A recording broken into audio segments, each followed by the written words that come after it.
முழு அத்தியாயங்களையும் தினமும் பார்க்க எங்கள் சேனலுக்கு குழு சேரவும். அது உண்மைதானே?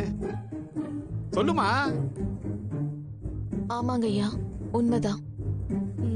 அப்ப நீ ஏன் ஒத்துக்கிற?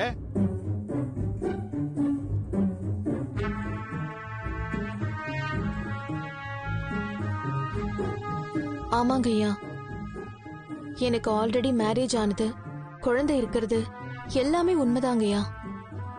மேரேஜ் ஆன 6 மாசத்துல என் ஹஸ்பண்ட் ஆக்சிடென்ட்ல இறந்துட்டாரு. ஒரு குழந்தைய வச்சுக்கிட்டு லைஃப்ல என்ன பண்ண போறோம்னு தெரியாம இருந்தேன்.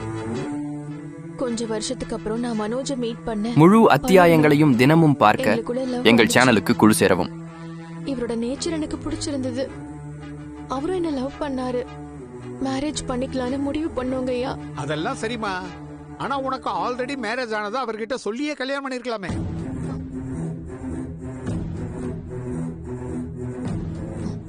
சொல்லிருக்கையா? தெளிவா சொல்லுமா. ஐயா, அவர்கிட்ட நான் ஆல்ரெடி எனக்கு மேரேஜ் ஆயிருக்கு, எனக்கு குழந்தை இருக்குன்னு சொல்லிட்டேங்க ஐயா.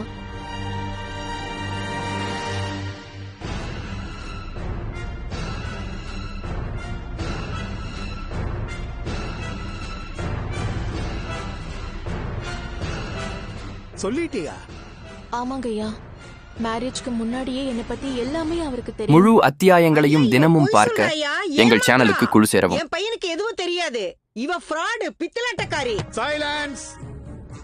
விஜயா, இப்படி எல்லாம் சத்தம் போடக்கூடாது. உட்காருங்க. ஐயோ, அவ போய் சொல்றா மேடம். ப்ளீஸ் உட்காருங்க. நம்ம அது புது ட்விஸ்ட் அடிக்குது. அப்ப எனக்கு என்ன தெரியும் போல இருக்கு. ஒண்ணும் புரியலைங்க. யுவர் ஆனர், ரோஹிணி இப்பவும் போய் தான் சொல்றாங்க. அந்த விஷயம் என் கிளையண்ட்டுக்கு தெரியாது. என்னப்பா உனக்கு தெரியுங்கிறாங்க? தெரியுமா? இல்லங்க ஐயா, என் பையனுக்கு எதுவும் தெரியாதுங்கய்யா. என்னம்மா இது உங்க வீடா? அமைதியா இருக்க மாட்டீங்க? Krishna, your honour, contempt of the கோர்ட்னு Sorry, வெளிய Your அனுப்பிச்சிருவேன். Okay your honour. உட்காருங்க, உட்காருங்க விஜயா.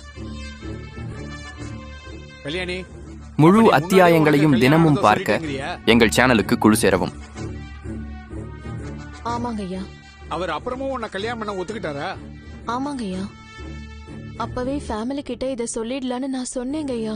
ஆனா மனோஜ் தான் எங்க அம்மா மேரேஜ்க்கு ஒத்துக்க மாட்டாங்க, அதனால நாம இதை யார்கிட்டயும் சொல்ல வேண்டாம், டைம் வரும்போது சொல்லிக்கலான்னு என்னையும் தடுத்துட்டாருங்க ஐயா. அடி பாவி, இப்படி போய் சொல்ற? ஐயா இவன் போய் சொல்ற, எனக்கு எதுவும் தெரியாதுங்கயா. நான் அந்த மாதிரிலாம் எதுவும் சொல்லவே இல்ல. ஏய், என்னடி போய் சொல்லிட்டு இருக்க? அமைதியா இருங்க. ஏன்பா இப்படி எகிரிட்டு போற? கேஸ் ஃபைல் பண்ணி ஜெயிலுக்கு அனுப்பிச்சிருவேன். ஏன் முன்னாடியே இப்படி பண்ற? என்ன கிருஷ்ணா அது? சொல்லி கூட்டு வருது இல்லையா? Sorry your honour. மனோஜ் கொஞ்சம் சைலண்டா இருங்க. முழு அத்தியாயங்களையும் தினமும் எனக்கு பார்க்க already உண்மை தெரியும் எங்கள் ஐயா. சேனலுக்கு குழு சேரவும். இப்பவும் அவர் அம்மாக்கு பயந்துதான் இப்படி எல்லாம் பேசுறாரு. அவங்க கோர்ட்லயே எப்படி கத்துறாங்கன்னு பாருங்க ஐயா. இதை விட அதிகமா வீட்ல கத்துவாங்க, திட்டுவாங்க. நானும் என் வாழ்க்கைக்காக எல்லாத்தையுமே பொறுத்துக்கிட்டு இருந்தேன் ஐயா. அது மட்டும் இல்லைங்கய்யா, மனோஜோட அம்மாவுக்கு அவருக்கு பெரிய பணக்கார வீட்டு பொண்ண கல்யாணம் பண்ணி வைக்கணும்னு ஆசைங்கய்யா. அது நடக்கல. என்ன இவரு கல்யாணம் பண்ணிக்கிட்டாருன்னு என்ன வரதட்சணை கேட்டு கொடுமைப்படுத்துவாங்க ஐயா.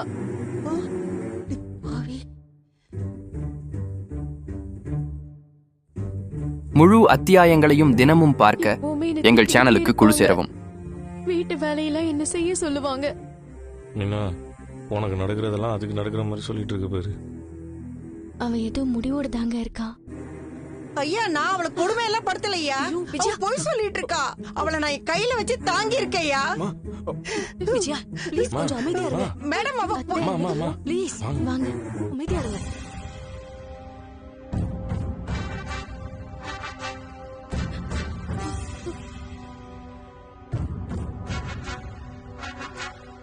இவங்களுக்கு நான் வரதட்சணை கொண்டு வரலங்கிற கோவங்கய்யா.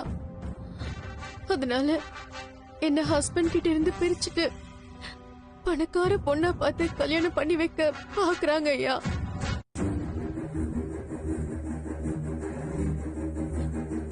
முழு அத்தியாயங்களையும் தினமும் பார்க்க எங்கள் சேனலுக்கு குழு சேரவும். மனோஜ் கிட்ட சொன்னேன், ஆனா இவர்தான் என்ன சொல்ல விடவே இல்லை. என்ன மலேசியால பணக்கார பொண்ணுன்னு சொல்ல சொன்னதே இவர்தாங்க ஐயா. ஐயா நான் அப்படிலாம் சொல்லவே இல்லைங்கய்யா. நான் நான் நான் நான் அப்படிலாம் சொல்லவே இல்லைங்கய்யா. நான் போய் நான் எப்போ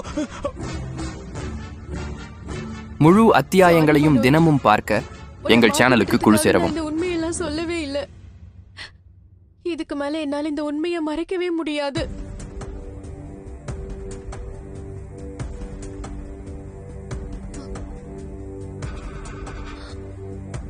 இந்த உண்மை தெரிஞ்சதுனால என்னை என் மாமியார் விரட்ட பாக்குறாங்க.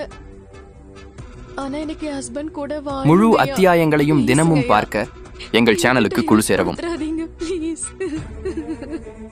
கிருஷ்ணா 50 அடிக்க முடியாது போலியே. அந்த பொண்ணு சொல்றத பார்த்தா உங்க கிளைண்ட்டுக்கு எல்லாமே தெரியும் போல இருக்கு. இல்ல யுவர் ஆனர், இவருக்கு எதுவும் தெரியாது. அதான் பாயிண்டா எல்லாம் சொல்றாங்களே. உனக்கே டஃப் கொடுப்பாங்க போல இருக்கு. இப்ப என்ன பண்ண போற?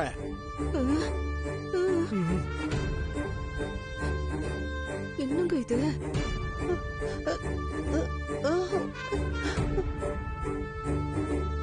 யுவர் ஆனர், பொய்ய கூட உண்மை மாதிரி இந்த பொண்ணு இவ்ளோ திறமையா சொல்றாங்க. இவங்க சொல்றது பொய் யுவர் ஆனர்.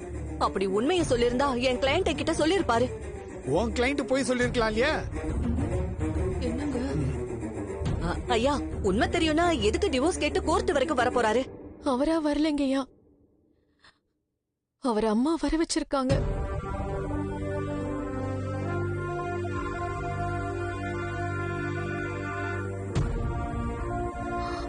நான் என் ஹஸ்பண்ட் கிட்ட சில கேள்விகள் கேட்க எனக்கு பெர்மிஷன் கொடுக்கணும். அப்ஜெக்ஷன் யுவர் ஆனர், நீங்க அலோ பண்ண கூடாது.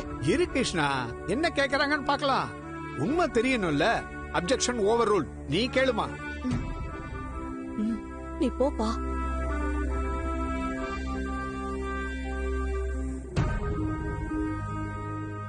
மனோஜ், உங்ககிட்ட நான் கல்யாணின்னு சொல்லிருக்கேனா இல்லையா?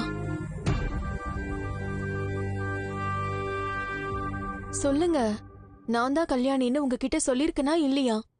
ஆமா சொல்லிருக்க.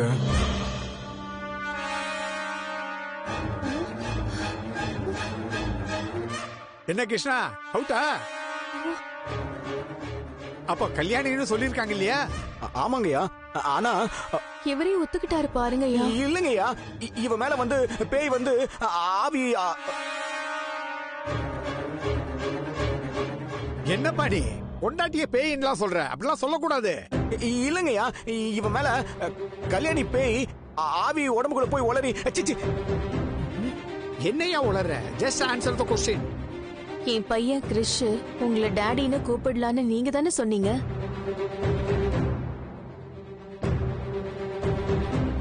ஆமா சொன்னேன். ஆனா அது பேய் வந்து ஆவி உடம்புல வந்து சொன்னதுனாலதான் நான். என்ன மனோஜ், என்ன நம்ம உளறிட்டு இருக்கீங்க? ஒரே பதில், நான் கல்யாணின்னு உங்ககிட்ட சொல்லிருக்கனா இல்லையா? கிறிஷ் ஏன் பையன்னு உங்ககிட்ட சொல்லிருக்கனா இல்லையா?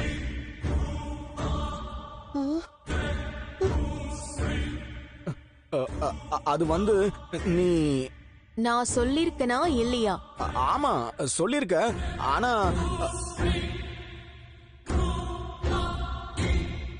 பாத்தீங்களாயா, நான் அவர்கிட்ட ஆல்ரெடி உண்மையை சொல்லிருக்கேன். மனோஜுக்கு எல்லா உண்மையுமே தெரியும்.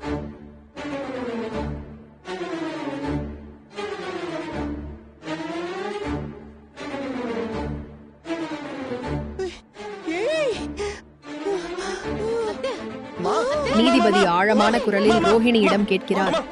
ரோஹிணி, சொல்லுங்கள், இந்த எல்லாவற்றையும் நீங்கள் மறைத்தீர்களா? ரோஹிணி அழுதபடி கண்களில் இருந்து கண்ணீரை துடைத்துக் கொண்டு சொல்கிறாள், ஆமாம் சார், மறைத்தேன். நான் உண்மையை சொன்னிருந்தால் என்னை யார் ஏற்றுக்கொள்வார்கள்? என்னைப் போல ஒரு பெண்ணை யார் திருமணம் செய்ய தயாராக இருப்பார்கள்? மேலும் இந்த ஆன்ட்டிகள் எல்லாம் பணத்திற்காக பைத்தியம் பிடித்தவர்கள். பணம் பணம் பணம், அதைத்தான் பாக்குறாங்க. நான் மலேசியாவில் இருந்து வந்தேன்.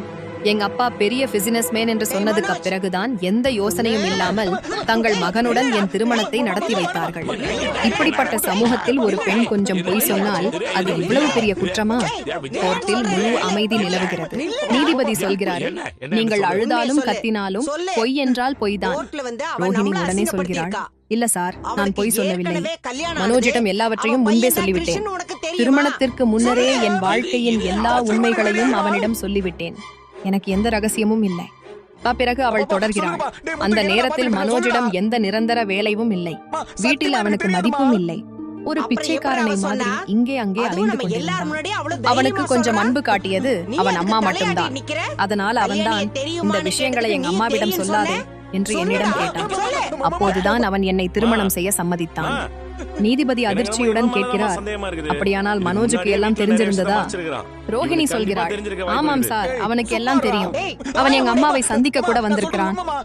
அவள் இப்படி சொல்லிக்கொண்டே ஒரு புகைப்படத்தை கோர்ட்டில் காட்டுகிறாள். மனோஜ் ஒரு முறை என்னை தேடி வந்த போது முத்து மற்றும் மீனாவும் அவனுடன் வந்தார்கள். அவர்கள் எல்லோரும் என் அம்மாவின் வீட்டிற்கு வந்தார்கள். அப்போது எங்க அம்மா கவலைப்படாதீர்கள், ரோஹிணி திரும்பி வந்து விடுவாள் என்று சொன்னார். இதுதான் அந்த புகைப்படம் சார். என் திருமணத்திற்கு முன்பே மனோஜ் என் அம்மாவை சந்தித்திருக்கிறான். நீதிபதி கேட்கிறார், அப்படியானால் இப்போது மனோஜ் ஏன் எனக்கு எதுவும் தெரியாது என்று சொல்கிறான்? ரோஹிணி கசப்பான குரலில் சொல்கிறாள், ஏனென்றால் இப்போது அவனிடம் பிசினஸ் இருக்கிறது, பெரிய ஷோரூம் இருக்கிறது. இப்போது அவனுக்கு என்னை விட பணக்கார பெண் வேண்டும். அவனும் அவன் அம்மாவும் பெரிய செல்வந்த குடும்ப பெண்ணை திருமணம் செய்ய நினைக்கிறார்கள். அதற்காக என்னை வழியிலிருந்து அகற்ற நினைக்கிறார்கள். என்னை இக்னோர் செய்தால் அவர்களுடைய புதிய திருமணம் சுலபமாக நடக்கும். அதுக்காகத்தான் இதை இவ்வளவு பெரிய பிரச்சனை ஆக்குறாங்க. இத கேட்டதும் மனோஜ் கோபமா கத்துறான், இதெல்லாம் பொய், எனக்கு எதுவும் தெரியும், இவள் எனக்கு எதுவும் சொல்லவில்லை. நீதிபதி கடுமையாக சொல்கிறார், சத்தம் போடாதீர்கள். ஒரு வக்கீலும் மனோஜிடம் சைகை செய்து சொல்கிறார், அமைதியாக இருங்கள், உங்களுக்கும் வாய்ப்பு வரும். மனோஜ் அமைதியாகி விடுகிறான். மீனா மற்றும் முத்து ஒருவரை ஒருவர் பார்த்துக் கொள்கிறார்கள். மீனா மெதுவாக சொல்றாள், பார்த்தியா முத்து, நான் சொன்னேன்ல, ரோஹிணி இவ்வளவு சுலபமாக தோல்வி ஒப்புக்கொள்ள மாட்டாள். அவளுக்கு வேற திட்டம் இருக்கும். கேஸ் ஜெயிக்க எந்த எல்லைக்கும் போவாள். நீதிபதி இப்போது மனோஜிடம் கேட்கிறார், மனோஜ், இது எல்லாம் உண்மையா? உனக்கு முன்னே எல்லாம் தெரியுமா? மனோஜ் தலையாட்டி கொண்டு சொல்றான், இல்ல சார், எனக்கு எதுவும் தெரியாது. எங்க அண்ணன் முத்து வீட்டுக்கு வந்து சொன்ன பிறகுதான் எனக்கு தெரிஞ்சது. தாபன் சொல்றான், அப்போதும் இவள் இதே டிராமா தான் செய்தாள். கல்லு மாதிரி உட்கார்ந்து மனோஜ் மனோஜ் என்றுதான் சொல்லிக் கொண்டிருந்தாள். நீதிபதி கேட்கிறார், நீ அவளை அடித்தாயா? மனோஜின் வக்கீல் உடனே சொல்கிறார், இல்ல சார், அடித்தேன் என்று சொல்ல முடியாது. கணவன் மனைவிக்குள் கோபத்தில் கையை உயர்த்துவது போலதான். இவள் இவ்வளவு பெரிய ரகசியத்தை மறைத்திருந்தாள். அந்த உணர்ச்சியில் நடந்தது. கொல்ல வேண்டும் என்ற எண்ணம் இல்லை. ரோஹிணி அழுதபடி சொல்கிறாள், இல்ல சார், இவன் தினமும் என்னை அடித்தான். மனோஜின் ஷோரூம் திறந்த நாளிலிருந்து இவனும் அவன் அம்மாவும் என்னை வீட்டிலிருந்து வெளியேற்ற முயன்றார்கள். இந்த ஆண்டியும் என்னை அடித்து வீட்டை விட்டு துரத்தினாள். மீனா மற்றும் முத்து அதிர்ச்சியுடன் ஒருவரை ஒருவர் பார்க்கிறார்கள். இவ்வளவு பெரிய பொய். மனோஜ் மீண்டும் சொல்கிறான், சார், இவள் நான் மலேசியாவிலிருந்து வந்தேன் என்று சொல்லி ஒரு மனிதனை தன் மாமாவாக கொண்டு வந்தாள். அந்த மனிதன் இங்கே கசாப்பு கடை நடத்துகிறான். பணம் கொடுத்து நடிப்பு செய்தார்கள். இதை எங்க அண்ணன் தான் பிடித்து கொண்டு வந்தான். அப்போதுதான் எங்க அம்மாவுக்கு கோபம் வந்து அவளை வீட்டிலிருந்து வெளியேற்றினார்கள். பிறகு எங்க அப்பா சத்தியம் வாங்கினார், இனிமேல் பொய் சொல்ல மாட்டாள் என்று. அப்போதுதான் மீண்டும் வீட்டில் வைத்தோம். ரோஹிணி மீண்டும் சொல்கிறாள், சார், நான் எல்லாத்தையும் சொல்லியிருந்தேன். இருந்தாலும் என் மீது இவ்வளவு குற்றச்சாட்டுகள். என்னை போல ஒரு பெண்ணை யார் ஏற்றுக்கொள்வார்கள்? குழந்தை இருந்தால் யார் திருமணம் செய்வார்கள்? மனோஜும் இப்போது மாறிவிட்டான். எப்போதும் கடன் வாங்கி ஆடம்பரம் செய்தான். இப்போது பெரிய கடன் இருக்கிறது, அதை என் தலையில் போட நினைக்கிறான். இந்த மனிதன் தனியாக வாழ முடியாது. இத சொல்லிவிட்டு அவள் கோர்ட்டிலிருந்து வெளியேறுகிறாள். நான் கோர்ட் வெளியே நின்று கொண்டிருந்தேன். அந்த நேரத்தில் என் கண்களில் கண்ணீர் இல்லை. உள்ளுக்குள் எரிந்து கொண்டிருந்த தீ மட்டுமே இருந்தது. மீனாவையும் முத்துவையும் சிரித்துக் கொண்டிருப்பதை பார்த்தேன். மனோஜ் தலை குனிந்தபடி நடந்து செல்வதையும் பார்த்தேன். அப்போது என் மனதில் ஒரே கேள்விதான் சுற்றி கொண்டிருந்தது. இவர்கள் உண்மையிலேயே நான் தோல்வியை ஏற்றுக்கொள்வேன் என்று நினைக்கிறார்களா? என் வாழ்க்கையை அழித்துவிட்டு இவர்கள் அமைதியாக வாழ்ந்து விடலாம் என்று நினைக்கிறார்களா? இல்ல, அது நடக்காது. ஒருபோதும் இல்லை. நான் ரோஹிணி. என் கதை இங்கே முடிவதில்லை, இங்கே இருந்துதான் தொடங்குகிறது. நான் சாலையோரத்தில் நின்ற ஒரு ஆட்டோவை நிறுத்தி பஸ் ஸ்டாண்ட் போங்க என்று மட்டும் சொன்னேன். டிரைவர் பின்னால் பார்த்து வண்டியை முன்னால் ஓட்டினார். முழு வழியும் நான் ஜன்னலுக்கு வெளியே பார்த்து கொண்டே வந்தேன். ஆனால் உண்மையில் நான் வெளியே பார்க்கவில்லை. என்னுள் இருந்த காயங்களை, அவர்கள் கொடுத்த வலியை, அவமானத்தை, கோர்ட்டில் எல்லாருக்கும் முன்னால் கிடைத்த அவமதிப்பை பார்த்துக் கொண்டிருந்தேன். ஒவ்வொரு வினாடியும் என் உள்ளுக்குள் பழிவாங்கும் தீ இன்னும் அதிகமாக எரிந்து கொண்டே இருந்தது. அதே நேரத்தில் மீனா வீட்டை அடைந்து பூஜை அறையில் விளக்கு ஏற்றிக் கொண்டிருந்தாள். நான் அங்கே இல்லை. ஆனால் அவள் என்ன நினைத்துக் கொண்டிருப்பாள் என்று எனக்கு தெரியும். தான் ஜெயித்து விட்டதாக, அந்த கதையெல்லாம் வேணாம். ரோஹிணி தோற்று விட்டதாக, ஏற்கனவே கல்யாணம் இனிமேல் ஆகி எல்லாம் உனக்கு சரியாகி குழந்தை விட்டதாக. இருக்குமே. நம்ம கல்யாணத்துக்கு ஆனால் அவள் என்ன முன்னாடி தெரிந்து என்கிட்ட கொள்ளவில்லை சொல்லவே என்றால் அவள் இறந்து விட்டாள் என்று நினைத்த அந்த பெண் இப்போது இன்னும் அதிகமாக உயிரோடு எழுந்திருக்கிறாள் என்பதே. பஸ் ஸ்டாண்ட் வந்ததும் நான் ஒரு மூலையில நின்று போனை எடுத்தேன். வித்யாவின் நம்பரை டயல் செய்தேன். என் குரலை கேட்டதும் அவள் பதறி, கேஸ் தோத்து விட்டாயா என்று கேட்டாள். நான் மெதுவாக சிரித்தேன். அந்த சிரிப்பில் சந்தோஷமில்லை, விஷம் இருந்தது. நான் அவளிடம் சொன்னேன், ஜெயிப்பதும் தோற்பதும் ஒரு விளையாட்டின் பாகம்தான். ஆனால் நீ என்னுடன் செய்ததுக்கான கணக்கை நான் கண்டிப்பாக வாங்குவேன். இது இன்னும் ஆரம்பம்தான். இத சொல்லி போனை வச்சுவிட்டேன். அந்த நிமிடமே அவளின் உடம்புக்குள் பயம் இறங்கி இருக்கும் என்று எனக்கு தெரியும். சில நாட்களுக்கு பிறகு நான் மலேசியாவுக்கு சென்று விட்டேன். குவாலாலம்பூரின் அதே உயரமான கட்டிடங்கள், அதே குளிர்ந்த காற்று, அதே மனிதன் அர்ஜுன். நான் அவனை பார்த்ததும் அவன் சிரித்து, எத்தனை வருஷங்கள் கழித்து வந்திருக்கிறாய் என்றான். நான் தெளிவாக சொன்னேன், எனக்கு உதவி வேண்டும். அவன் எப்படிப்பட்ட உதவி என்று கேட்டான். நான் சொன்னேன், என் வாழ்க்கையை அழித்தவர்கள் இருக்கிறார்கள், அவர்களின் வாழ்க்கையை மண்ணோடு மண்ணாக்க வேண்டும். அவன் சிரித்துக் கொண்டு, இதுக்கு பணம் தேவைப்படும் என்றான். நான் யோசிக்காமல், பழி வாங்குவதற்காக நான் எல்லாவற்றையும் தர தயாராக இருக்கிறேன், பணம், மரியாதை எல்லாம் என்றேன். அவன் சில நொடிகள் என்னை பார்த்துவிட்டு சொன்னான், இன்றிலிருந்து நீ பழைய ரோஹிணி இல்லை, இன்றிலிருந்து நீ ஒரு சாதாரண பெண் இல்லை, நீ ஒரு ஆயுதம். அந்த நிமிஷம் எனக்கு பயம் வரலை, மாறாக முதல் முறையாக நான் பலவீனமில்லை என்று உணர்ந்தேன். அதே நேரத்தில் இந்தியாவில் மனோஜ் தனது ஷோரூமில் நின்றிருந்தான். வாடிக்கையாளர்கள் அவனை சத்தம் போட்டுக் கொண்டிருந்தார்கள். அவனுடைய செக்குகள் பவுன்ஸ் ஆக்கிக் கொண்டிருந்தன. மக்கள் அவனை மோசடி செய்தவன் என்று சொல்லிக் கொண்டிருந்தார்கள். அப்போது அவன் போனுக்கு என் மெசேஜ் வந்தது, இது இன்னும் ஆரம்பம்தான் ரோஹிணி. பின்னர் எனக்கு தெரிந்தது, அந்த நிமிடம் அவனின் முகம் வெண்மையாகி விட்டதாம். யாரோ அவனின் ஆன்மாவையே பார்த்தது போல. மீனாவின் வீட்டிற்கு ஒரு கடிதம் வந்தது. அது நான் எழுதியது. நீ என்னை அந்த வீட்டிலிருந்து வெளியே தள்ளிய அந்த நாளே நான் இறந்து விட்டேன். இப்போது உயிரோடு இருப்பது நான் அல்ல, என் பழி. சீக்கிரம் சந்திப்போம் ரோஹிணி. அவள் அந்த கடிதத்தை படித்ததும் அவளின் கைகள் நடுங்கியிருக்கும். அவள் முத்துவ கூப்பிட்டு, அவள் திரும்பி வந்துவிட்டாள் என்று சொல்லியிருப்பாள். உண்மையிலேயே நான் திரும்பி வந்துவிட்டேன். ஒரு இரவு வித்யா தனியாக சாலையில் நடந்து வீட்டிற்கு சென்று கொண்டிருந்தாள். அவளுக்கு தெரியவில்லை, ஒவ்வொரு அடியுடன் அவள் எனக்கு இன்னும் நெருக்கமாகிக் கொண்டிருந்தாள் என்று. ஒரு கார் மெதுவாக அவளுக்கு பின்னால் சென்று கொண்டிருந்தது. நான் அவள் பெயரை கூப்பிட்டதும் அவள் பயத்தில் திரும்பி பார்த்தாள். கருப்பு உடையில், கண்களில் வெறுப்புடன் நான் நின்று கொண்டிருந்தேன்.